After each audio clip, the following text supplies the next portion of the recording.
दोस्तों Armor Wars एक ऐसी टीवी सीरीज थी जिसके बारे में फैंस बहुत कुछ सोच रहे थे, क्योंकि कहा जा रहा था कि यहाँ पे हम लोग को ढेर सारे आयरन मैन के भी आर्मर दिखाई देंगे जो कि उसका बेस्ट फ्रेंड रोडी यूज़ करेगा। और आगे जाके हम लोग को आयरन मैन 2 के भी विलन दिखाई दे सकते हैं और फ्यूचर में ये मूवी काफ़ी इंपॉर्टेंट होने वाली है। जी हाँ दोस्तों, अब आप लोग सोच रहे होंगे मैं ऐसे मूवी क्यों कह रहा हूँ, क्योंकि यहाँ पे यही हो गया है। यानी कि अब सुनने में यार है इस मार्वल के प्रोजेक्ट को टीवी शो की कैटेगरी से हटा के यहाँ पे सीधे मूवी की कैटेगरी में रख दिया गया है।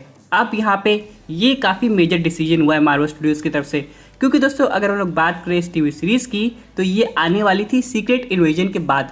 अब यहाँ पे अगर ये मूवी में कन्वर्ट हो जाएगी तो जाहिर सी बात है ड्यूरेशन में काफ़ी कमी आ सकती है और यहाँ पे प्लॉट भी चेंज हो सकता है। तो आज हम लोग वही सब समझने की कोशिश करेंगे। तो दोस्तों कंप्लीट वीडियो को स्टार्ट करने से पहले आप लोग कर दीजिए वीडियो को लाइक और कमेंट करके बताइए आपका फेवरेट आयरन मैन आर्मर कौन सा है। साथ ही साथ जो लोग मेरे चैनल पर नए चैनल को सब्सक्राइब करके हमारे कॉमिक बुक टॉक्स फैमिली का हिस्सा बन जाइए। तो दोस्तों हम लोग शुरुआत करते हैं बिल्कुल नई अपडेट से। अब सबसे पहले हम लोग यहाँ पे समझ लेते हैं कि इस टीवी सीरीज़ के अकॉर्डिंग यहाँ पे रोडी एक तरीके से कम्प्लीटली नया आयरन मैन बन जाता है। यानी कि दोस्तों जिस आयरन मैन के रिप्लेसमेंट की हम लोग बात सोच रहे थे वो भी अपने करंट मार्वल सिनेमैटिक यूनिवर्स में वो और कोई नहीं बल्कि रोडी है। और एक तरीके से फैंस इसे पसंद भी करेंगे, क्योंकि दोस्तों अगर हम लोग बात करें यहाँ पे मल्टीवर्स की तो वहाँ पे डिफरेंट टाइप के टोनी स्टार्क हम लोग को दिखाई दे सकते हैं जिनकी टेक्नोलॉजीज भी काफ़ी अलग होगी एक दूसरे से। लेकिन अगर हम लोग बात करें अपने करंट मार्वल सिनेमैटिक यूनिवर्स की तो यहाँ पे तो टोनी स्टार्क चला गया है और ये बात को कोई बदल नहीं सकता है। हालांकि यहाँ पे हम लोग को आगे जाके आयरन हार्ट की टीवी सीरीज दिखाई दे रही है, लेकिन वो एक अलग प्रोजेक्ट हो जाता है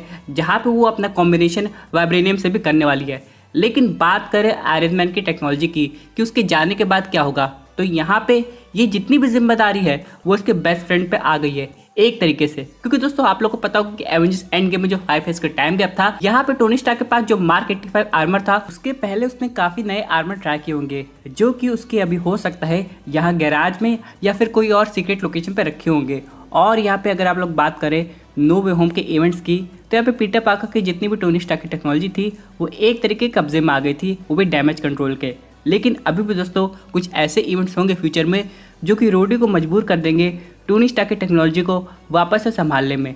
चलिए अगर हम लोग बात करें कॉमिक बुक की स्टोरी लाइन की तो असल में आर्मर वॉर्स क्या है, तो यहाँ पे एक तरीके से देखा जाए कि यहाँ पे जितनी भी टोनी स्टार्क की टेक्नोलॉजीज है वो उसके जाने के बाद किसी गलत हाथों में ना लग जाए, इसमें ये story line base. Comic book में दोस्तों यहाँ पे काफ़ी नई चीज़ें हुई हैं जो कि हो सकता है मूवी और टीवी सीरीज में अलग तरीके से दिखाया जाए, क्योंकि दोस्तों सिनेमैटिक यूनिवर्स का जो कॉन्सेप्ट है वो बिल्कुल अलग चला जाता है। लेकिन अगर हम लोग बात करें इसकी मूवी की तो हाँ, हॉल में देखने में तो काफ़ी मज़ा आएगा, लेकिन यहाँ पे टीवी सीरीज़ के भी अपने एक अलग एडवांटेजेस होते हैं। जैसे कि दोस्तों अगर हम लोग बात करें अगर ये टीवी सीरीज़ के रूप में आती तो मिनिमम हम लोग को 6 एपिसोड तो देखने को मिलता, जहाँ पे हम लोग को अंदर की और डिटेलिंग पता चलती, रूडी के कुछ स्पेशल आर्मर दिखाए जाते वो भी काफ़ी अच्छे तरीके से।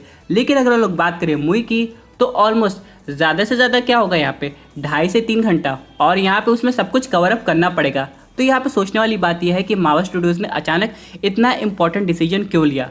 तो दोस्तों मे भी हो सकता है मार्वल ने ये डिसाइड कर लिया है कि यहाँ पे रोडी को काफ़ी इंपॉर्टेंट जगह देनी है और उसे अच्छा दिखाने के लिए, यानी कि एक तरीके का मेन कैरेक्टर दिखाने के लिए सीक्रेट वॉर में भी उसकी मूवी ज़रूरी है। अब जैसे कि अगर हम लोग यहाँ पे बात करें falcon and the winter soldier की तो वो जो टीवी सीरीज़ है वो ऑडियंस को काफ़ी इंटरटेन की थी। यही वो वजह है जिसकी वजह से यहाँ पे फाइनली कैप्टन अमेरिका 4 कन्फर्म हो गई। उसी तरह दोस्तों हो सकता है यहाँ पे रोडी के केस में ऑडियंस उसे बहुत पहले से जानती है और उसे नए आयरन मैन के रूप में अपने करंट यूनिवर्स में एक तरीके से मान भी लेगी। तो मेरे हिसाब से ये जो डिसीजन है मार्वल का ये काफ़ी बेटर है। और यहाँ पर अगर हम लोग बात करें इसके पहले की टीवी सीरीज़ की जैसे कि सीक्रेट इन्वेजन, तो आप लोग ने टीजर ट्रेलर में पहले ही देख लिया होगा कि यहाँ पे भी रोडी के कैरेक्टर का इन्वॉल्वमेंट है। तो हालांकि दोस्तों सीक्रेट इन्वेजन के बाद हम लोग को कुछ ऐसे इवेंट्स दिखाई दे सकते हैं जो कि ऑडियंस को सोचने पर मजबूर कर दे कि आखिरकार आर्मर वॉर्स पे क्या होगा, और उनको सीधे थिएटर्स में ले जाने के लिए मार्वल स्टूडियोज का ये इंपॉर्टेंट डिसीजन है। लेकिन चलिए दोस्तों अब बात कर लेते हैं आपके फेवरेट पार्ट की, जो कि है अपनी फैन थ्योरी कि यहाँ पे आखिर क्या स्पेशल हो सकता है जो कि ऑडियंस को गजब का कर दे। यानी दोस्तों अगर इस मूवी में मल्टीवर्स का कॉन्सेप्ट यूज होता है तो क्या हम लोग को आयरन मैन के वेरिएंट्स दिखाई दे सकते हैं। अगर दोस्तों ऐसी पॉसिबिलिटी बनती है तो इस मूवी की हाइप काफ़ी ज़्यादा बढ़ सकती है। अब जैसे कि मेरा ये मानना है कि मार्वल स्टूडियोज़ में अब सब कुछ एक तरीके से पॉसिबल है। जैसे कि अभी आप लोग ने हाल ही में 2 दिन पहले खबर सुनी होगी कि डेडपूल 3 में वोल्वरिन आ सकता है। तो यहाँ पे केविन फेगी टोनी स्टार्क को भी ला सकते हैं। लेकिन हाँ, यहाँ पे एंड गेम के पार्ट को हटा के अगर हम लोग देखें तो ये बिल्कुल एक अलग टाइप का टोनी स्टार्क होगा, जो कि मे भी ऑल्टरनेट यूनिवर्स से आके रोडी की हेल्प कर सकता है ताकि वो लोग फ्यूचर में रेडी हो जाए एवेंजर्स कैंग डायनेस्टी में उस इवल वर्जन के कैंग का सामना करने के लिए। यहाँ पे तो करंट थ्योरी यही है, क्योंकि दोस्तों अगर हम लोग कॉमिक बुक पढ़ेंगे तो यहाँ पे एक सुपर हीरो किसी मल्टीवर्स में अगर अपना अच्छा काम कर रहा है तो वही किसी ऑल्टरनेट यूनिवर्स में वो विलन भी हो सकता है। जैसे कि अगर हम लोग बात करें कैप्टन स्टीव रॉजर्स की, तो किसी मल्टीवर्स में वो कैप्टन हाइड्रा बन गए हैं। इसी चीज का कॉन्सेप्ट लेके अगर हम लोग चले तो यहाँ पे अगर टोनी स्टार्क को विलन के रूप में दिखाया जाए, यानी कि कोई इवल वर्जन का आयरन मैन, तो यहाँ पे बात कैसी बनेगी? क्या यहाँ पे रोडी अपने दोस्त को खत्म करने की सोचेगा या फिर रोकने की? क्योंकि दोस्तों ऐसा भी पॉसिबिलिटी बन सकती है कि doctor strange multiverse of madness में हम लोग ने उनके इवल वेरिएंट्स भी देखे थे, तो यहाँ पे आयरन मैन के केस में भी ऐसा हो सकता है। ऊपर से मल्टीवर्स में ऑलरेडी इनकर्जन तो शुरू हो गया है, तो यहाँ पे अगर हम लोग को अचानक से टोनी स्टार्क दिखाई दे जाता है तो कोई हैरानी की बात नहीं होगी। लेकिन बात करते हैं यहाँ पे एक और इम्पोर्टेंट टॉपिक की कि आखिरकार रॉबर्ट डॉनी जूनियर वापस आएंगे कि नहीं। तो मेरे हिसाब से अगर ह्यू जैकमैन ऐसा कर सकते हैं, यानी कि काफ़ी टाइम पहले उन्होंने ये कहा था कि वो वुल्वरीन कभी नहीं बनेंगे, तो ये बात बिल्कुल गलत है। यहाँ पे जो भी लाइनें हैं वो कभी भी बदली जा सकती हैं और यहाँ पे वापस से सुपर हीरो आ सकते हैं, क्योंकि भाई ये तो मल्टीवर्स शुरू हो गया है। इन सब के अलावा दोस्तों यहाँ पे हम लोग एक और चीज़ समझ लेते हैं कि इस टीवी सीरीज़ में और कौन से नए कैरेक्टर्स आ सकते हैं जो कि फेज 4 में हम लोग को दिखाई दिए। तो अगर बात हो रही है आर्मर वॉर्स की, तो पेपर पॉट्स का भी इन्वॉल्वमेंट हो सकता है। ऊपर से अगर स्पाइडरमैन का छोटा खेमी हो जाए हाइप बढ़ाने के लिए, तब तो मज़ा ही आ जाएगा।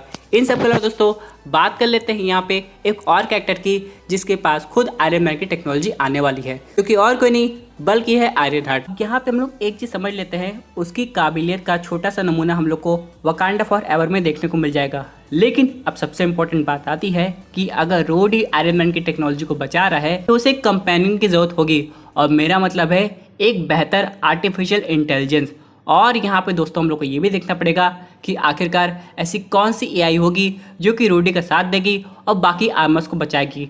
बात कर लेते हैं हम लोग विलन्स की, तो यहाँ पे सबसे बढ़िया पॉसिबिलिटी बन रही है जस्टिन हैमर की, जिसे आप लोग ने आयरन मैन 2 में देखा था। हालांकि दोस्तों आगे जाके वो थंडरबोल्ट्स का भी पार्ट बन सकता है, लेकिन अभी तक थंडरबोल्ट्स की जो भी टीम बनी है वो पूरी तरह रिवील नहीं हुई है। कहा तो ये जा रहा है कि उसमें कुछ ऐसे मेंबर होंगे जो कि आगे जाके उसमें ऐड हो जाएंगे, तो यहाँ पे हम लोग को थोड़ा वेट करना पड़ेगा। लेकिन ये जो अपडेट आई है ये वाकई में कमाल की कि आखिरकार हम लोग आयरन मैन की टेक्नोलॉजीज और उनके एक्शन को रोडी के रूप में मूवी थिएटर्स में देखेंगे। और अगर बात करें मूवी के टोन की, तो हाँ थोड़ा कॉमेडी कर सकता है, लेकिन इतना भी नहीं। यानी कि जो मूवी होगी वो एक तरीके से थोड़ा सीरियस वे में ही जाएगी, जो कि ऑडियंस को पसंद आए। तो दोस्तों ये थी अमेजिंग अपडेट जो कि रिलेटेड थी आर्मर वॉर्स मूवी अपडेट से। आई होप आपको वीडियो पसंद आई होगी।